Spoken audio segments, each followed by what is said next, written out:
మాట్లాడతాం అంటే మీ ఇంకో నియోజకవర్గాలు మాట్లాడరు.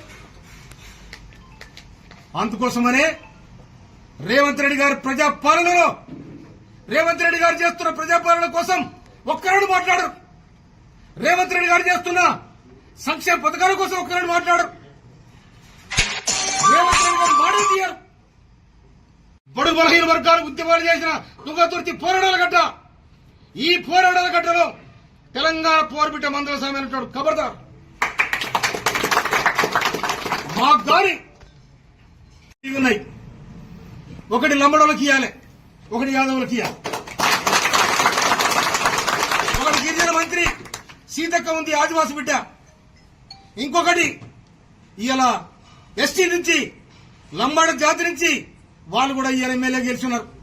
వాళ్ళ మీ ఇష్టం వచ్చినట్టు చేయండి, భర్తీ చేయండి. 106 గ్రామాలలో ఇవాళ లంబాడ జాతి బ్రహ్మాండంగా కాంగ్రెస్ పార్టీకి బ్రహ్మదా పట్టిరు. అదేవిధంగా యాదవులు ప్రతి ఊర్లో యాదవులు ఉన్నారు. అందుకే 2 మంత్రి పదవులు మిగిలి ఉన్నాయి.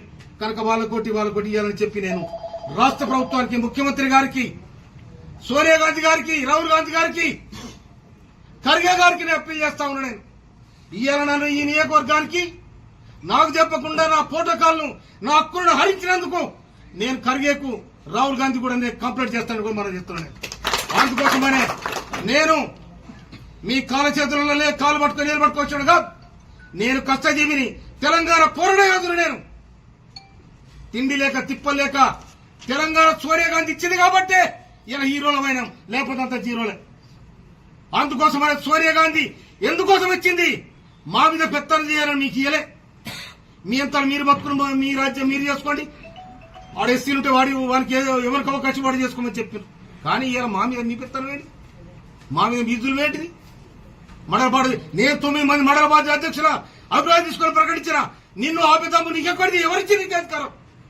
ఎవరిచ్చి నీకు? మళ్ళీ ఏలు పెడితే బరికి రావాలని కూడా హెచ్చరిస్తున్నాను. అందుకోసమనే ఇక్కడ వచ్చిన అన్నదమ్ములకు, అక్క చెల్లెలకు నేను హృదయపూర్వక నమస్కారం తెలియజేస్తాను. నేను భయపడేది ఒక్క తుంగతుర్తి ప్రజానీకానికి, అన్నదమ్ములకు, అక్క చెల్లెలకు భయపడదు. నాకు ఓట్లేసి నాకు బ్రహ్మరథం బట్టి మా మందిర సమయంలో ఇవాళ నేను లంబడి తాడాలి పోతే అక్క చెల్లెలు నాకు ఆరదు బట్టి అన్నం పెట్టే సందర్భాలు.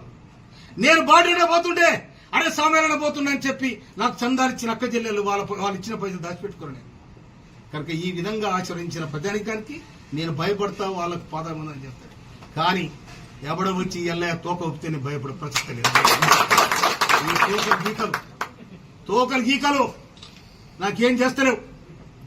ఇవాళ ఎల్లుండి వచ్చింది, ఏళ్ళు వాళ్ళ బంధానికి గాలి వస్తుంది.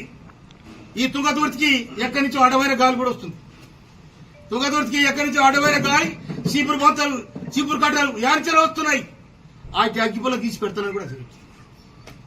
అందుకోసమనే నేను మాదిగ జాతి తిరిగి వస్తే మా దప్పు మోగుద్ది, మా చిర్ర మోగుద్ది, మా చిచ్క మోగుద్ది, మా పనికత్తులు వేస్తే ఎక్కబడతాయి. మెటల్ ఖరాబ్ అయ్యి మందలస్వామి ఎంపీలు అయింది, జ్ఞాపకం మర్చిపోయింది. ఆయన మంత్రికి మెటల్ ఖరాబ్ అయింది. మెటల్ ఖరాబ్ అయ్యి ఇక్కడ ఎమ్మెల్యేలు వేయడానికి ఆయన జ్ఞాపకం పాపం మర్చిపోయిండు. అంటే వీళ్లకు ఎస్సీ నియోజకవర్గం అంటే లెక్కలేదన్నట్టు, అహంకారం అన్నట్టు. ఎస్సీ నియోజకవర్గం అంటే అహంకారము. మీ అహంకారపూరితమైన రాజకీయాన్ని సాగు దెబ్బ కొడతామని కూడా హెచ్చరిస్తాను. నేను మా దప్పులు మోగుతాయి, మా దండోరు లేస్తాయి. మా జోలికొస్తే రాజకీయ సమాధికి మీరు దప్పులు కొడతాం. మీరంతా మీరు ఉండండి, మనంతరం మాను. మా గౌరవాన్ని మీరు చిన్నతనం చేస్తే అంతకంటే చిన్నతనం చేస్తాం. తుంగతుర్తి మోత్కూరులో 2 కిలోమీటర్ రోడ్డు కోసం 100 సార్లు తిరిగినా ఆర్మీ మినిస్టర్ గా నువ్వు ఏం చేసినావు చెప్పు? ఏం చేసినావు? శవాల పేరు మీద రాజకీయాలు చేస్తారా? మొన్న వచ్చా నీ తమ్ముడు మాట్లాడిపోతాడు, ఏమొచ్చా నువ్వు వస్తావు. ఇక్కడ ఎమ్మెల్యే సోయలేదా? ఇదేనా కాంగ్రెస్ పార్టీని మీరు రక్షించేది? ప్రధానమంత్రిని రాహుల్ గాంధీని ప్రధానమంత్రి చేస్తానంటారు. రాహుల్ గాంధీని ప్రధానమంత్రి